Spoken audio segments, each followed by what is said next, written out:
And once I started making the money, I was just like, I don't want to do this. I want to do this. So don't know, wait on it tonight, I want to get nasty.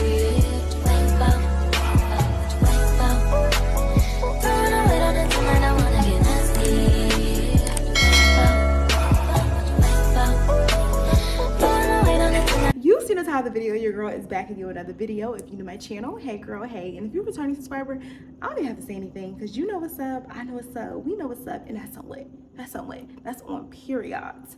As y'all seen by the title, today I'm gonna be answering some questions. I asked y'all a few weeks ago to ask me some questions, and y'all emailed me, DM me, and y'all posted on here some questions. So I tried to pick the most prominent questions. A lot of the questions were very repetitive, but I picked through the questions and I'm like, all right, I don't think I ever publicly answered this on my channel before. So girl, let's go ahead and get into it. And before we get into this video, how are y'all doing? Like, how's y'all 2024 going? Because I'm convinced my 2024 ain't start yet. I'm starting over on February the 1st. Y'all, it's the 17th today, so I have about 12 more days and then my New Year start because I haven't been eating right. I haven't stopped using Instacart. I haven't stopped using Klarna. Like, my whole 2024, we gonna forget January. I have 11 months in my 2024, which starts next month. But yeah, girl, how are you doing? And the first question that I got was from my girl Mariel. She said, hey girl, hey, can you talk about your degree? What are your career aspirations? Do you still want them, or do you want to solely focus on content creation? Okay, so I went to FAMU back in 2019 and I majored in health science, y'all. I'm a health science major with a concentration in occupational therapy. I originally went to school to be a physical therapist, but your girl could not get past biochem, y'all. I just could not pass it. I took the course twice, failed it. I was gonna have to pay for the course on that third time. So I was just like, this is not for me. So I changed my major to occupational therapy. I graduated with my bachelor's. I was supposed to take a year break. In 2020, I told myself I was gonna take a year break and then I was gonna go back to school. But during that year break, y'all, I started being mad intentional with content creation. And once the money started coming in, I was just like, do I really want to be an occupational therapy? Like, do I really want to be a therapist, or am I just doing this for the money?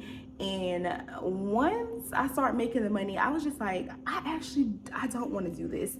I want to do this. So to answer your question, no, I do not think I'll go back to school. I just don't want to put myself in more debt. I don't want to take out any additional student loans just to make, for me, occupational therapy is where I'm at. At the time I was in Florida, the starting rate is $70,000 a year. Within my first year of doing content creation, I had surpassed that. I had already made that.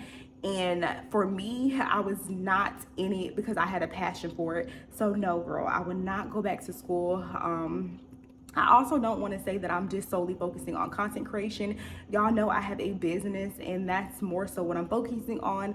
And this year I'm getting into real estate. So that's where my focus is at. Content creation is just a hobby that I do on the side. The next question that I got was, the apartment that you're in now, do you see yourself being there long term? I would say yes and no. So yes, because I love this community. Y'all know my last apartment complex was very much ghetto. The crime rate was high over there. Break-ins, tires, like cars just on cement, y'all. They would take your tires. They would steal anything. You can leave a piece of gum in your car, and if somebody walked by, they would steal it. My last apartment complex, someone stole my plants off my patio. It was very ghetto. So compared to my last complex, I do see myself staying here full time. But also, y'all, this apartment is a bit pricey. I don't want to just keep throwing away my money, because ultimately that's what I'm doing, because I'm just renting this property for a time. I don't own this. So yes, I do see myself staying here for a good amount of time, but not for a long-term time. I'm giving myself max 2 additional years. I'm currently locked into a 12-month lease right now. I'll give myself 2 more years. But yeah, girl, I love my apartment. If y'all have not seen my apartment tour, I will link it right here or down below. The next question that I got was, are there any countries that you've been to that you notice that aren't welcoming to Black women or Black people, periods? Ironically, South Africa. When I was there, and y'all know, y'all probably thinking like, Asia, you in the continent, where we came from. Like, there's the most black people there. Why didn't you feel welcome? But it honestly was not the black people that was in South Africa, y'all. It was the white people that was there. I stayed in Cape Town, and I was going into a lot of white spaces, and they would be looking at me, making me feel very uncomfortable. I don't want to say it was like overt racism that I experienced, but you can tell when a person is not approaching you, not servicing you because you look different. So I would say Cape Town, but on the other hand, that's also one of my favorite travels. Like, that was my best travel. So yeah, someone had started, ooh, that was a good one. Where did it go? She says, I know that you're private about your relationship, but would you consider doing relationship content on not on a membership, girl? Y'all want to know about my relationship that bad? I would say no, and I'm only saying no just simply because I don't want to say I have a private relationship, because if you watch me, my man, he's in vlogs, he's in there, but he wouldn't ever have an identity on my channel. Like, I would never prop my channel up. Well, let me not even say never. As of right now, I do not see myself in the near future ever propping up my channel, having my boyfriend beside me and making a YouTube video. He's not even a camera type of person, y'all. This man shies from the camera. He's better behind the camera. Like, he helps me record videos and with my setup and stuff. But no, I don't think I would ever share content of me and him on a membership. Like I said, if I vlog and we're going out on a date, if he's in a video, maybe his arm, his shoulder, his voice, that's completely fine. I'm not hiding the man. But I would never give him an identity on my channel. Like, y'all, I would not, because when he's not on my channel, or if y'all don't see him for a while, y'all may be asking like, Asia, where he at? Where he at? And it's like, girl, I don't know where he at. We're not together no more. Like, who? Like, y'all, life really be showing you up. So I do not want to publicly put a man on my channel. And it's more so because of y'all. It's not because I don't have trust in my relationship or my man. It's because of y'all. People be too invested in other people's relationships. So I don't want to share him for that reason, because if he's no longer a part of my life, I should be able to share that with y'all. Like, I should be able to say, oh, y'all, I'm single now. It shouldn't be like, oh, Asia's man is missing. She haven't been posting him. So like where he at? Like, no, I don't ever see me posting him on my channel. To answer your question, no. She also said, do you have any plans on linking with that's T.I. or just Dage, since y'all are all in the same city?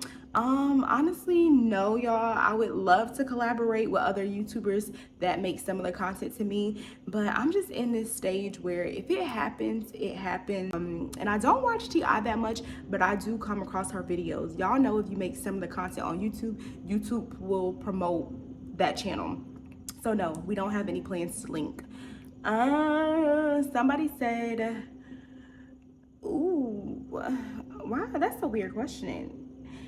Anyways, I wanted to ask, do you see yourself living in Texas in the future or moving states? Yes, y'all, I will die about Texas. At this point, I'm a Houstonian. Like, I have been here for almost 2 years now. My car has got broken into. What else? I know all the spots now. Like, I feel like I'm a Houstonian. Like, yeah, I see myself staying here. It's also a lot that I have not seen in Texas, but for the most part, y'all, that's what I love about Texas. I feel like it's always an experience. Like, my homegirl hit me up last week and she wanted to take me to this spot, and it looked completely different from any area that I have ever been in Texas. Like, usually when I go out in the River Oaks area, the downtown area, the Galleria area, but she took me, I don't even remember what the name of the spot was, y'all, but it looked like a completely different universe. That's what I love about Houston. Houston is huge. Like, we like this, like we locked in. She also asked me what made me want to set up a travel company, and was it hard to navigate since it's a unique field? It was just needed. Honestly, I wanted to go on so many trips, but I was scared to go myself. Like, I remember, where was I gonna go?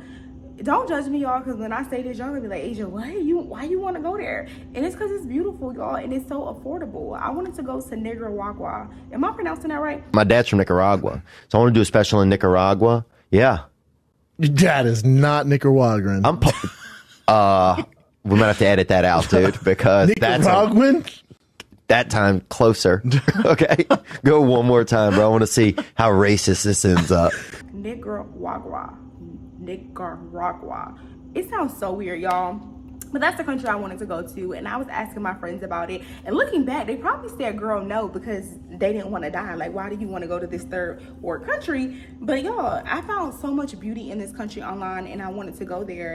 Yeah, I started a travel company on accident. This was originally supposed to be a meet and greet. Y'all know I post travel content here on YouTube, and I have never done a meet and greet, and I wanted to mix the two. I wanted to go on a trip, and I also wanted to mix a meet and greet.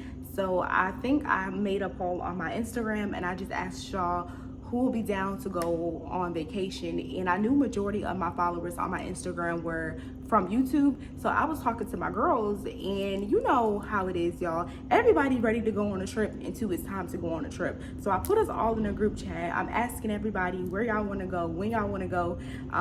We got the dates and everything together. I hopped on a Zoom call with about, I want to say, it probably was over 40 girls, y'all. I created 3 Zoom calls, and each Zoom call had about a little over 20 girls on there. And at the end, I'm telling them, this is where we're going, this is when we're going, this is what we're doing, who deposit ready. And my girls were ready, y'all. And I was shook because y'all know, like, you know, your friends, your day ones, the girls that you feel comfortable to travel with, they don't always have the funds. They don't always have the flexibility in their schedule to go. And they damn sure are not always deposit ready. So the fact that the girls were deposit ready, at the end of the trip, my girl, Damali, and yes, I'm a name drop. Hey girl, if you're watching this, my girl Damali was like, Asia, if you do this again, I will be down to come. Like, this was so much fun. Like, this might have been like one of the best trips I have ever been on. Like, this was a lot of fun. I would do this again. Like, I would do this with these exact same people again. You should consider making this a business. And when she said this, I was just like, yeah, you know, it's already in the works. But y'all, it was not in the works. I was not prepared. I did not think I was capable of doing something like this. Like, yes, I go on trips. I love doing research on trips, but I didn't think I was capable to organize trips for other people that may have different travel styles than me, and to be able to accommodate people that I did not know. Like, I didn't think this was possible. I was just like, I can't do this. But when I got home after that trip, I just felt blessed to be able to bless other people, because there was a lot of girls that went on that trip, and they was just like, Aisha, I have never been out the country before. I would have never been able to do this if it wasn't for you organizing this trip. So that's what made me decide to start Travel Babes, the impact. And let's be honest, y'all, it's a need for it. Like, everybody don't have friends that they can travel with. Like, y'all, people just don't have them. So when I can't travel with my personal friends because they have their own life and things going on, now I can travel with y'all. I can travel with Travel Babes. So that's how it started. And to answer the other half of your questions, you were like, what did you say? You said, was it hard to navigate since it's such a unique feel? To be honest, it wasn't. Like, when I thought about it, that's when I would scare myself. Like, I would think like, oh my gosh, I can't do this. Like, oh my gosh, I have to organize transportation and food and accommodate all these girls and people that I never even met before. Like, when I thought about it, that's when it became hard. But when I was actually there, like when the date came for a trip and I was there and I was moving emotions, it became so easy.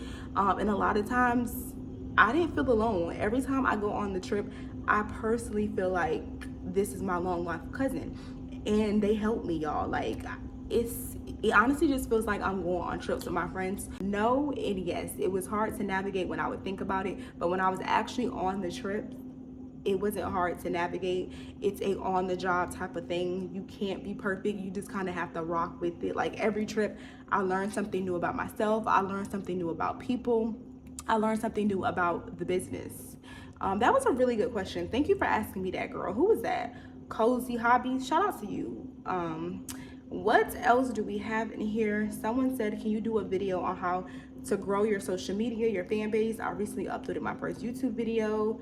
And where do I start promoting? Honestly, girl, I would just say TikTok, because I don't even listen to my own advice, but so many people have blown up through TikTok, Instagram, And Facebook marketing has been huge. Before I started my YouTube channel, I would always go online and I would watch the type of videos that I wanted to create. This is when I started being intentional, because I told y'all when I first posted my first YouTube video, I want to say it was a hair review, and that video went viral. It was like a faux lock video. I posted another faux lock video. That video went crazy. And then shortly after I graduated, I started being more intentional about my content. I would go into Facebook group chats and learn about content creation and who's doing what at this time. And I started promoting myself in there. I used to always promote myself on Instagram, and I was not on TikTok. I'm on TikTok now, but TikTok is going to be huge. Another question was, somebody asked me what has been one of my most fulfilling vacations, and it's South Africa. That was the most immersive experience trip that I've ever been on. Nothing that could touch that trip. Like, just being in the air, just being on the continent of Africa, y'all, it was just breathtaking, from the people to the cultural to, I don't even know how to describe it, but Africa is just top one of my favorite trips, and I'm planning on going back very, very soon. Someone said, where's the questions? Oh, she said, have you ever had beef with someone on a girls trip? Love your videos. Thank you, girl. And of course, I've made story times about me having discrepancies and disputes with people on my personal girls trips. I have never had beef on a travel babes girls trip, but I have definitely had you know, disagreements, disputes with friends on the girls trips. I've made videos about it. Y'all seen them story times on, I've probably had like 3 story times of when I went to Miami and I fell out with a friend. Y'all know how that be. It's inevitable. Like, if you go somewhere and you don't got no money, that's gonna be the results. You're gonna fall out with your friends every time. Someone said, do you think you should love your significant other in your love language or theirs, even if it's out of your comfort zone? 100% their love language. Don't try to love somebody in your love language. Like, imagine your love language is gift giving and your boyfriend love language is words of affirmation, and you keep giving this man gifts and you keep giving all these things because you think he's gonna have this big, you know, expression like, oh my gosh, wow, I'm so thankful for this. But it's just like, girl, he would have just wanted you to tell him that he was the best man and you love him, and, you know, to blow him up with words, but you gifting him all of these expensive things thinking that he like this, but he don't even like this. That's what you like. So definitely love a man in his love language. And I had to learn this the hard way, y'all. My love language, and I'm not a whore for this, but yes, girl, my love language is I sound so funny saying this because people always say men love to say their love language is physical touch, and y'all know all the little memes about people saying they love language is physical touch, but my love language is physical touch. That is me. I love intimacy. I love feeling warmth. I love love. I'm a love girl.